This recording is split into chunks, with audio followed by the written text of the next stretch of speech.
começar a achar que esse é meu nome. Vini Boy. Vamos ver. Olá, bom dia, família! Bom dia! É um animante estar com vocês aqui essa manhã para adorar o nosso Deus.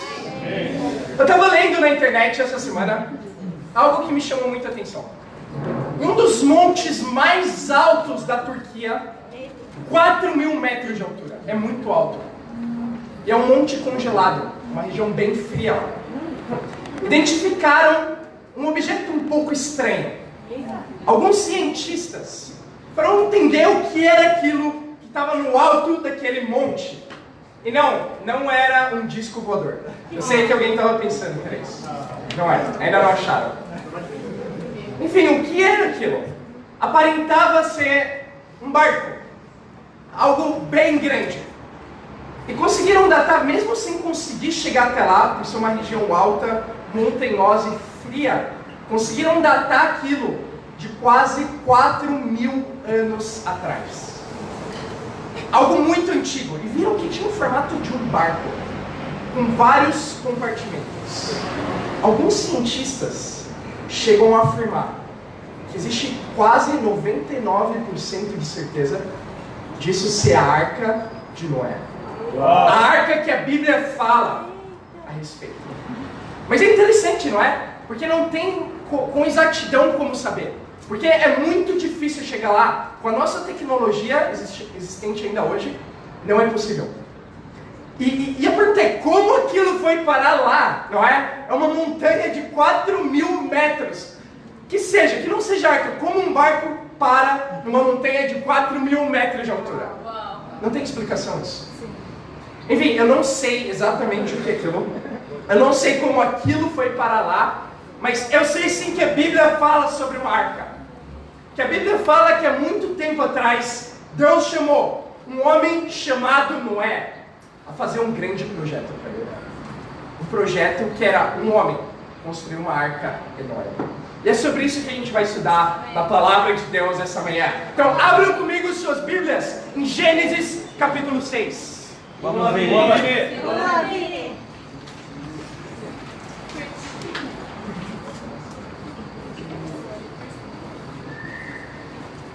Vamos lá, Vini, prega.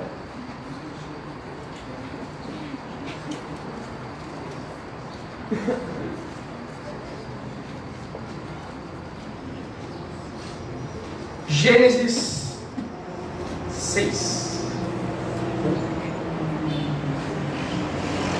Versículo 5.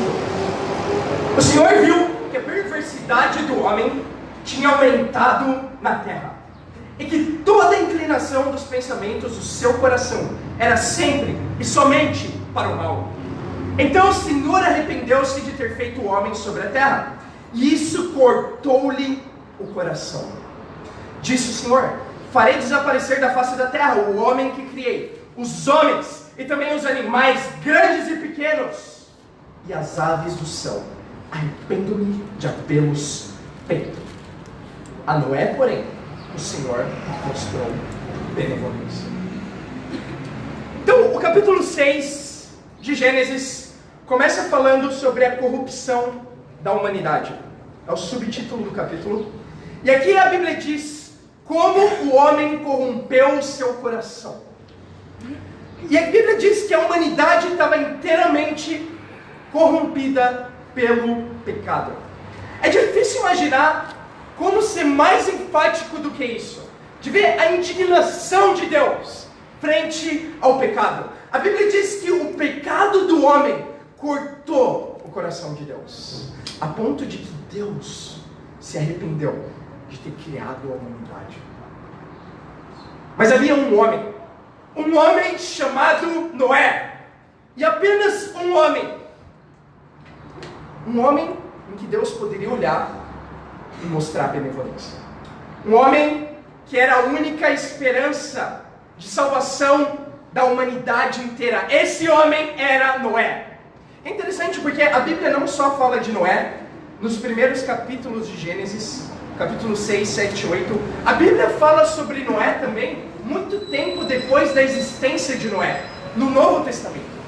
Lá em 1 Pedro 3, Vamos ver. Existe uma escritura sobre quem foi Noé aos olhos de Deus.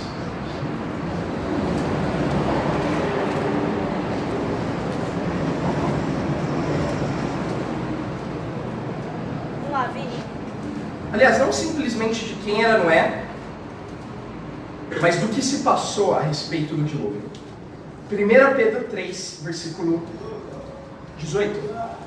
Aqui diz: pois também Cristo sofreu pelos pecados, uma vez por todas, o justo pelo injusto, para conduzir-nos a Deus.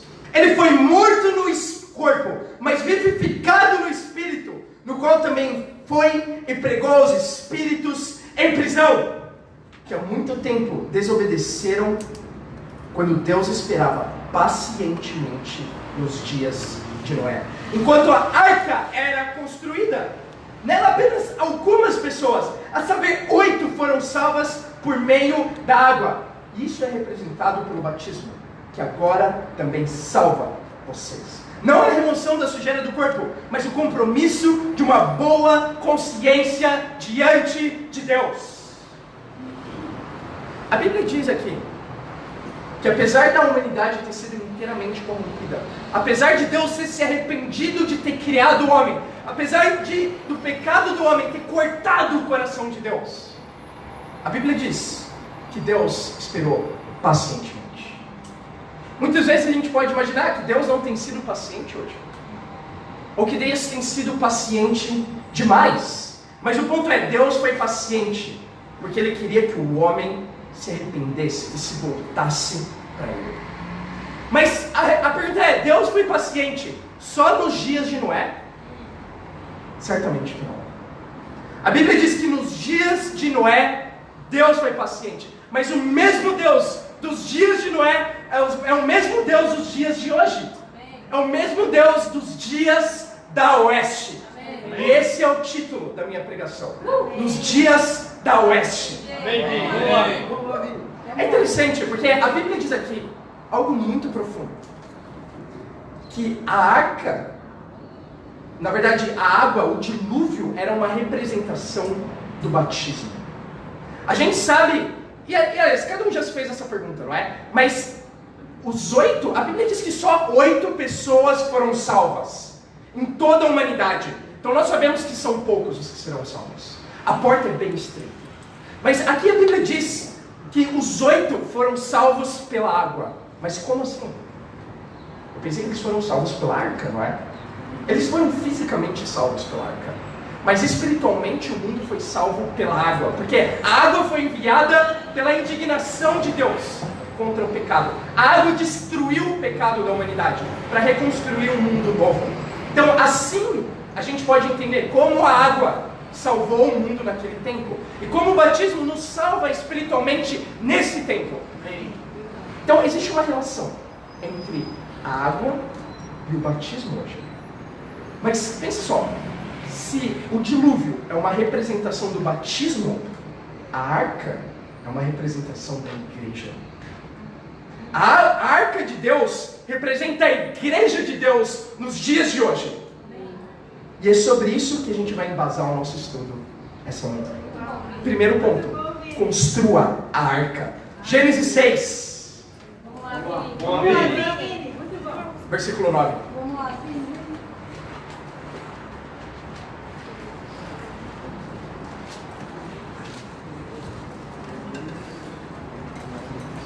Gênesis 6.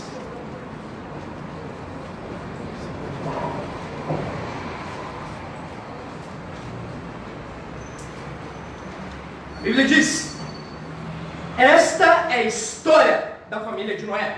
Noé era homem justo e íntegro entre o povo da sua época. Ele andava com Deus. Noé gerou 3 filhos, Sem, Cã e Jafé. Ora, a terra estava corrompida aos olhos de Deus e cheia de violência. Ao ver como a terra se corrompera, pois toda a humanidade havia se corrompido na sua conduta, Deus disse a Noé: darei fim a todos os seres vivos, porque a terra encheu-se de violência por causa deles. Eu os destruirei com a terra. Você, porém, fará uma arca de madeira de cipestre, dividida em compartimentos, revista de piche por dentro e por fora. Faça com 135 metros de comprimento, 22 metros e meio de largura e 13 metros e meio de altura. Faça-lhe um teto com um vão de 45 centímetros entre o teto e o corpo da arca. Coloque uma porta lateral na arca e faça um andar superior, um médio e um inferior. Eis que vou trazer água sobre a terra, o dilúvio para destruir debaixo do céu toda a criatura que tem fôlego de vida. Tudo que há na terra perecerá. Mas com você estabelecerei a minha aliança. E você entrará na arca com os seus filhos, sua mulher e as mulheres de seus filhos. Faça entrar na arca um macho e uma fêmea, para conservá-los vivos com você. De cada espécie de ave, de cada espécie de animal grande e de cada espécie de animal pequeno que se move rente ao chão, virá um casal a você, para que sejam conservados vivos. E armazene todo tipo de alimento para que você e eles tenham mantimento. E agora, o meu versículo favorito, versículo 22. Noé fez tudo exatamente como Deus lhe tinha ordenado. Primeiro ponto, construa a arca. Nos primeiros versículos que a gente acabou de ler, a gente entende o motivo pelo qual a humanidade se corrompeu. A Bíblia diz que Noé caminhava com Deus, só que todo o resto da humanidade simplesmente deixou de caminhar com Ele. Você foi feito e eu fui feito por uma simples razão: para caminhar com Deus. E quando o pecado da humanidade aflorou, o homem simplesmente deixou de caminhar com Deus. Mas será que isso só nos dias de Noé? Quando você olha o mundo hoje, o homem deixou de caminhar com Deus novamente. Eu não sei se você reparou bem, mas o versículo 11 diz que a consequência quando você para de caminhar com Deus, quando o mundo para de caminhar com Deus, é que a terra naquele tempo se encheu de violência.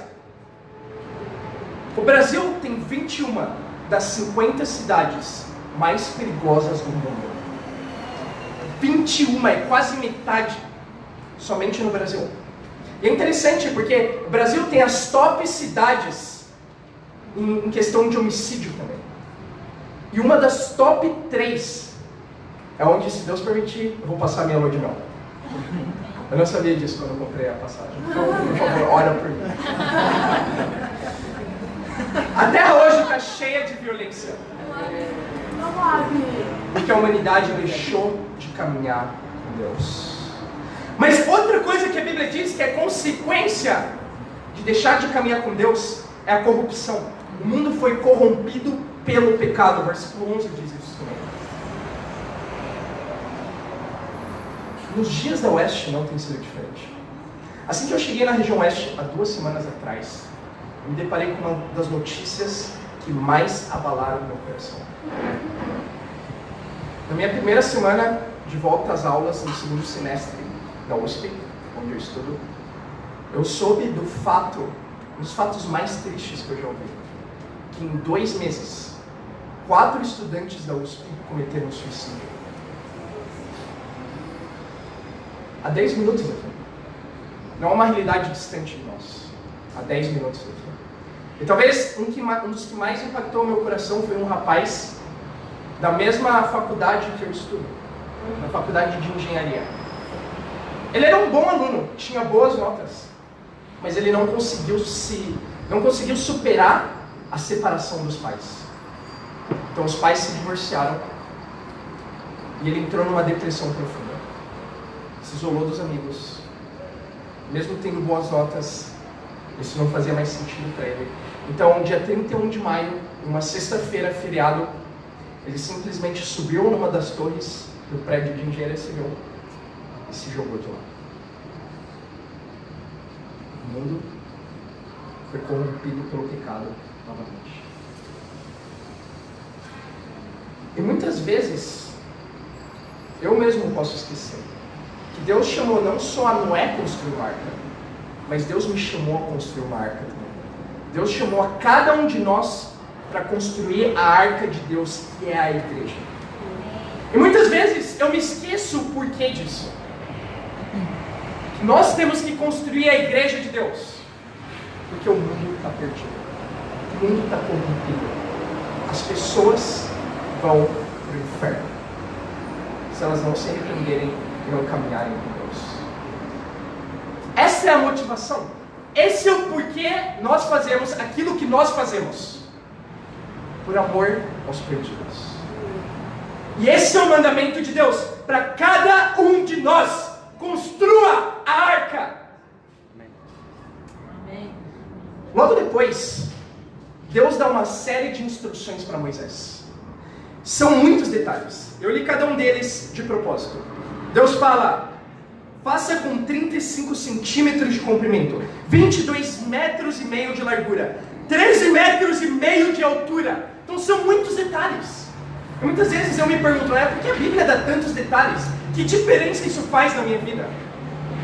O versículo 22 responde, quando diz que Noé fez tudo exatamente como o Senhor tinha ordenado. Cada centímetro da arca, Noé construiu exatamente como Deus tinha ordenado.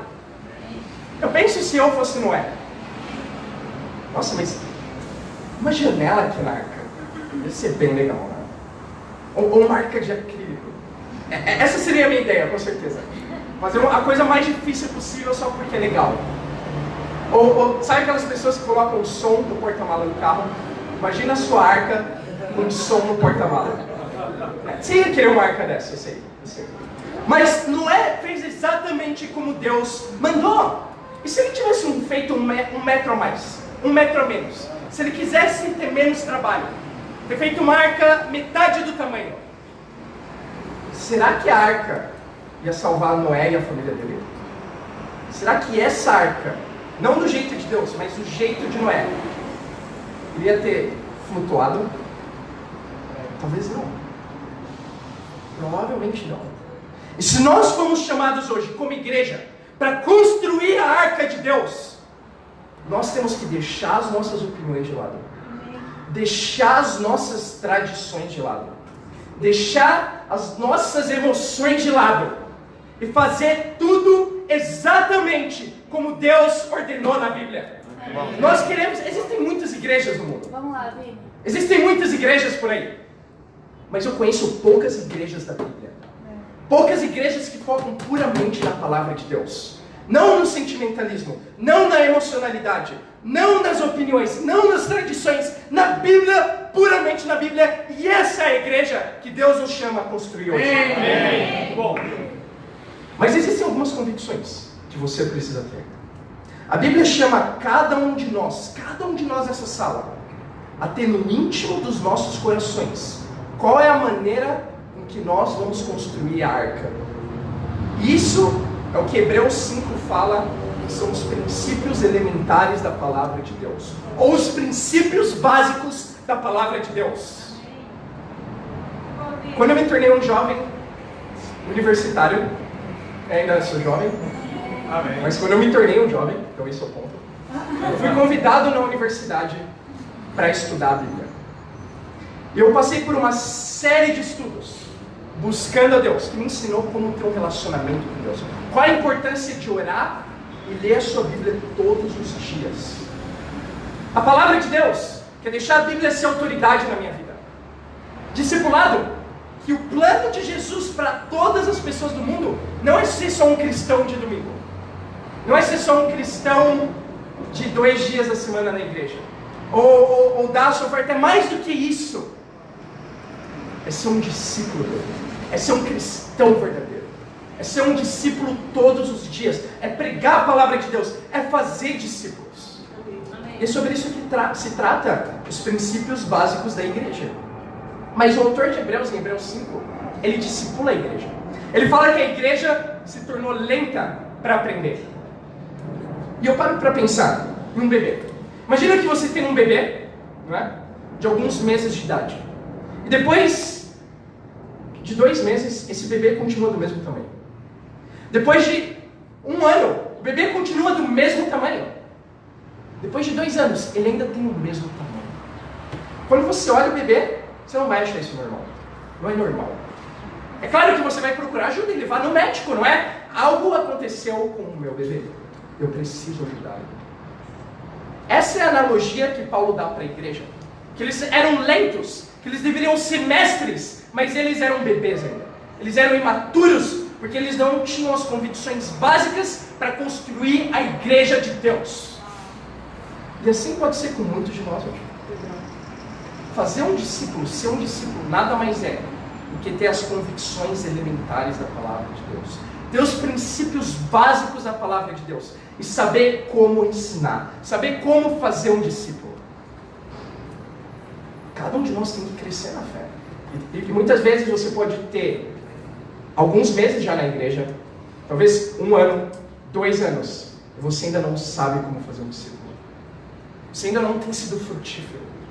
Você ainda não tem as convicções. De novo, conhecer os princípios básicos não é o mesmo que saber como ensinar eles. O ponto é saber ensinar, como saber amar as pessoas, como mostrar as convicções da Bíblia. Não simplesmente falar o que deve ser feito, mas mostrar como deve ser feito. Mas por isso, nós na região oeste, vamos começar a estudar cada domingo um dos estudos dos princípios básicos. Logo após o culto, na reunião de líderes, estão todos convidados, porque nós vamos fazer as aulas dos princípios básicos. Essa é a oportunidade para cada um de nós aqui aprender a como fazer um discípulo de Jesus, de como amar uma pessoa, de como ter as convicções da Bíblia, e não as nossas opiniões, não as nossas tradições, mas aquilo que a palavra de Deus chama de elementar. Então, cada um de nós tem que ser impelidos a estar aqui domingo após o culto. E esse não é o segredo para aprender os princípios básicos. O segredo é você encontrar pessoalmente uma pessoa, convidar ela e ensinar a Bíblia. Você aprende na prática, mas eu acredito que a teoria é uma grande inspiração para a gente começar, amém? Amém.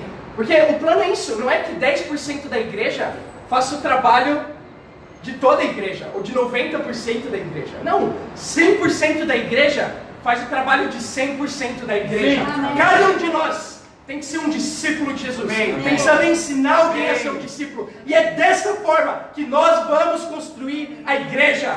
E agora imagina uma região oeste com 100 discípulos de comprimento. Essa é a arca que a gente quer ter, não é?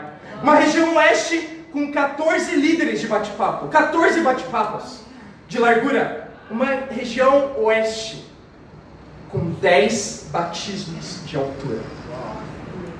Essa é a arca que Deus quer que cada um de nós possa construir quanto antes. Amém. E não é essa arca que nós queremos construir para Deus? Exatamente como Deus quer?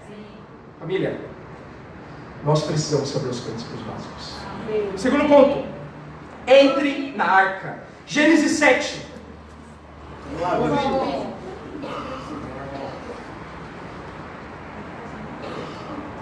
Vocês estão comigo? Sim. Tem alguém comigo aí? Tem alguém animado na sala?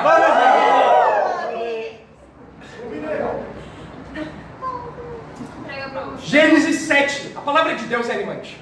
É por isso que nós estamos animados assim. É. Gênesis 7, versículo 1. Então o Senhor disse a Noé: entre na arca, você e toda a sua família, porque você é o único justo que encontrei nessa geração. Leve com você 7 casais de cada espécie de animal puro, macho e fêmea, e um casal de cada espécie de animal impuro, macho e fêmea. E leve também 7 casais de aves de cada espécie, macho e fêmea, a fim de preservá-los em toda a terra. Daqui a 7 dias farei chover sobre a terra 40 dias e 40 noites, e farei desaparecer da face da terra todos os seres vivos que fiz. E Noé fez exatamente tudo como o Senhor tinha ordenado. Interessante, né? Aqui Noé termina de construir a arca. Exatamente fez tudo como o Senhor tinha mandado. E aqui Deus dá uma ordem: entre na arca, você e a sua família. A única forma de entrar na arca era sendo parte da família. Da mesma forma, a igreja é a família de Deus. A única forma de estar na igreja hoje, de entrar na arca, é sendo parte da família. Como disse Efésios 2,19. Essa é uma convicção muito importante de ter. A igreja é família. É a família de Deus. Mas quando eu penso em família, me vem à minha mente as pessoas que não entendem bem esse conceito, as pessoas que não têm uma família. Como igreja, nós temos um braço benevolente, que se chama Mercy. Alguém já ouviu falar do Mercy? Sim! Legal! Então, eu lembro a primeira vez que eu fui no Mercy. Eu lembro como o meu coração ficou impactado. E a gente sempre serve um orfanato e um asilo, mas aqui na região oeste, um dos orfanatos, lá em Osasco. Eu lembro a primeira vez que eu vi a porta sendo aberta e as crianças esperando ansiosamente atrás da porta. Uau. E o olhar delas. Era um olhar de esperança quando a porta abriu aquele momento. Eu lembro, nem deu tempo de subir o primeiro degrau, e a primeira criança pulou no meu colo. De tão carente, tão sozinha que ela estava. E não só ela, as outras crianças também. Elas queriam estar perto, elas queriam te tocar, elas querem estar em cima de você. E quando eu penso na gratidão que elas têm, somente por serem amadas, eu penso na ingratidão que eu posso ter, muitas vezes no meu coração. De reclamar das coisas, de reclamar da vida, de coisas pequenas, mas tudo o que elas queriam é um pouco de amor. Por isso me impacta no Mercy. Por isso eu quero chamar cada um de nós a ser constantes, ser ativos no Mercy. É o coração de Jesus, é o coração de um discípulo. Mas eu pesquisei que são quase 4 milhões de crianças sem um pai ou sem uma mãe no Brasil. 4 milhões. 200 mil que não tem pai e nem mãe. E quando eu vejo esses números, isso parte o meu coração. Mas parte ainda mais meu coração estando presente lá e vendo as consequências de não ter uma família. Me impactou muito saber sobre uma das crianças no último evento do Mercy que a gente fez algumas semanas atrás. Uma criança de 15 anos, foi criada sem pai e sem mãe, e ela cresceu sendo um pouco agressiva. E ela pegou uma faca, ela brigou com uma outra criança do orfanato, pegou uma faca na cozinha e foi até ela para esfaquear. E felizmente os discípulos, eles conseguiram conter, conseguiram pegar a faca, mas olha que triste. Imaginar quantas crianças têm sido criadas sem uma direção, sem uma família, sem um pai. Esse é o mesmo coração que cada um de nós tem que ter, ao pensar quantas pessoas estão no mundo hoje sem um Deus, sem um relacionamento com Deus. E as consequências disso. Por isso, cada pessoa no mundo tem que conhecer o reino de Deus, a família de Deus. Porque é só como uma família que nós podemos entrar na arca. Versículo 13, Gênesis 7. Vamos lá, Vini. Noé, seus filhos, sua mulher. Noé, seus filhos, sua mulher e as mulheres de seus filhos entraram na arca por causa das águas do dilúvio.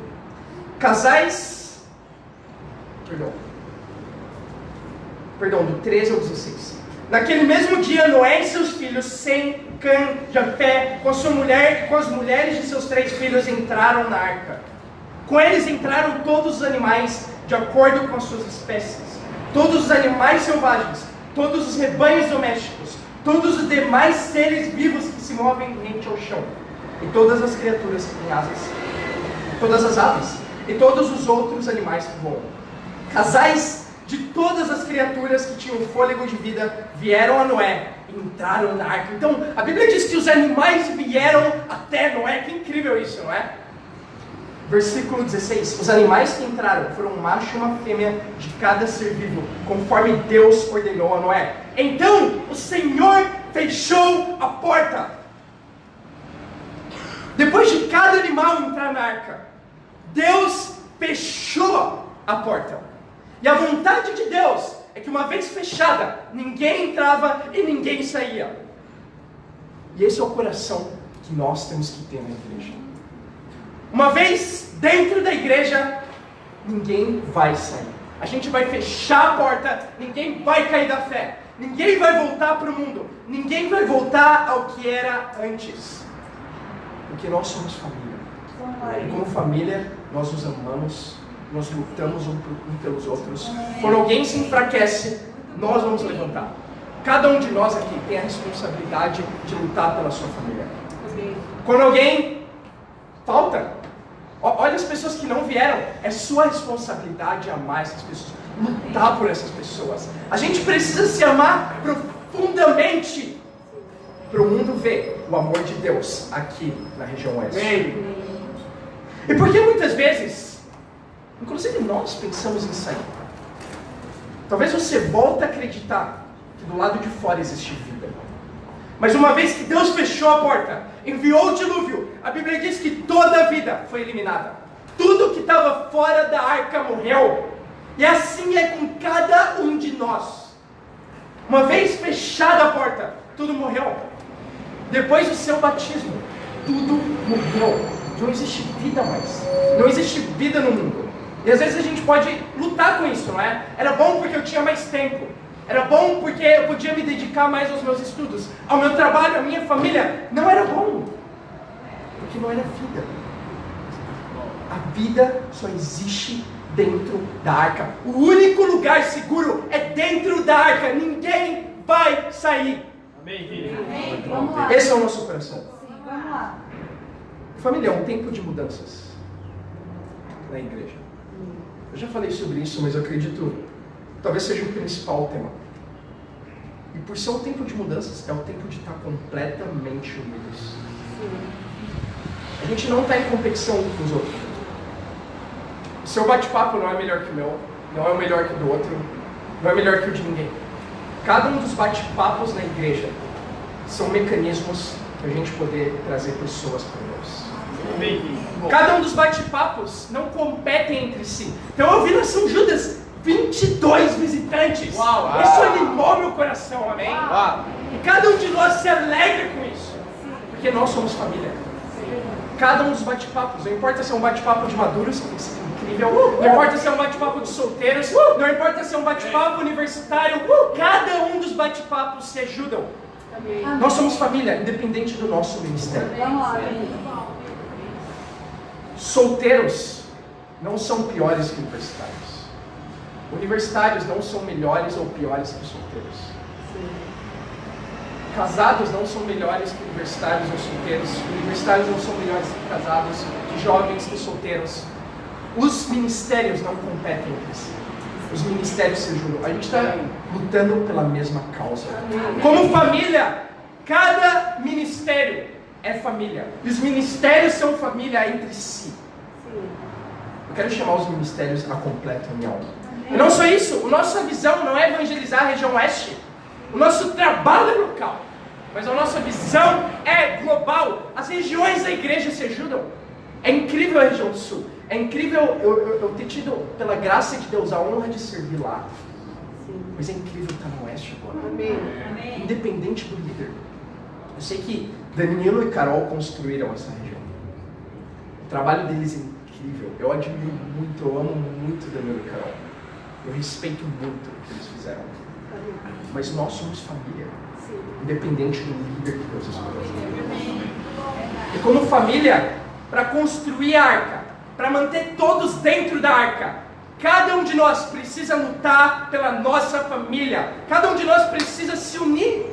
Não é construir uma arca sozinho.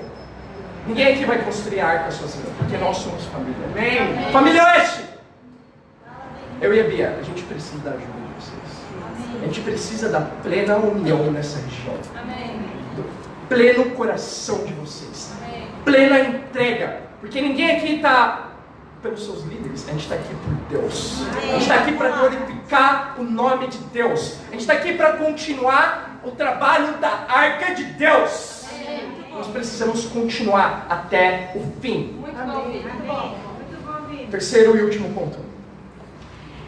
Gênesis 8. Vamos, Vini. Boa, Vini. Vamos lá, irmãos. Vamos lá. Vamos, Vini.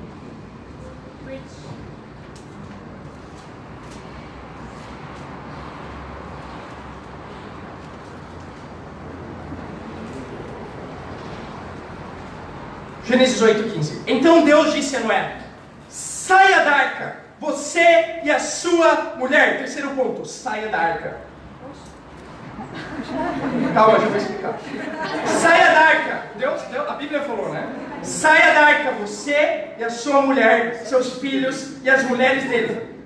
Façam que saiam também todos os animais que estão com vocês. As aves, os grandes animais e os pequenos que se movem rente ao chão. Façam-os sair para que se espalhem pela terra, sejam férteis e multipliquem. Então Noé saiu da arca com sua mulher, seus filhos e as mulheres deles, e todos os grandes animais e os pequenos que se movem rente ao chão, e todas as aves. Tudo que se move sobre a terra saiu da arca, uma espécie após a outra. Depois Noé construiu um altar dedicado ao Senhor, e tomando alguns animais e aves puros, ofereceu-os como holocausto, queimando sobre o altar. O Senhor sentiu um aroma agradável e disse a si mesmo: nunca mais amaldiçoarei a terra por causa do homem, pois o seu coração é inteiramente inclinado para o mal, desde a infância. E nunca mais destruirei todos os seres vivos, como fiz dessa vez. Terceiro ponto, saia da arca. Deus exterminou o pecado. Não havia mais pecado no mundo. A terra se tornou uma nova criação. Por isso Noé e a família dele, com os animais, puderam sair da arca. E a ordem de Deus foi: agora vão, sejam férteis e multipliquem pela terra.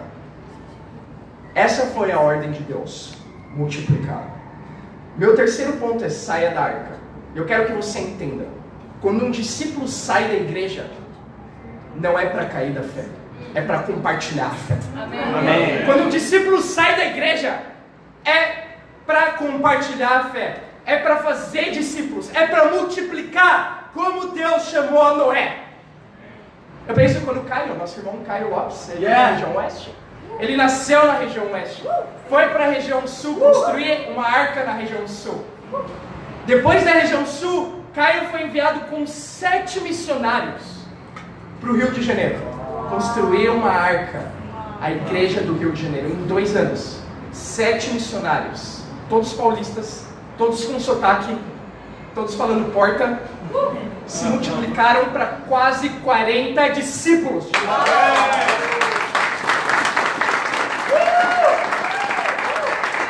Eu penso nos nossos incríveis irmãos Túlio e Vaitza, que foram chamados recentemente para sair da arca na Zona Leste e ir para Bogotá, Colômbia, onde eles estão agora mesmo liderando a igreja na Colômbia, e onde eles vão construir a arca lá. Amém. Falando espanhol, cuidando das lhamas, construindo o trabalho de Deus. Eu penso em Danilo e Carol, que saíram aqui vitoriosamente da região oeste e agora estão construindo uma arca poderosa lá em Dallas, no Texas. E eu penso da nossa arca, a arca de cada um de nós aqui na região oeste. Eu não sei se vocês souberam, mas a nossa arca cresceu e agora nós temos uma nova arca para construir, que se chama Setor em Inglês. Então é incrível o que Deus vai fazer nesse setor. Ontem nós tivemos o nosso primeiro culto do Setor em Inglês, liderado pelo Luca. Eu queria levantar o Luca, amém?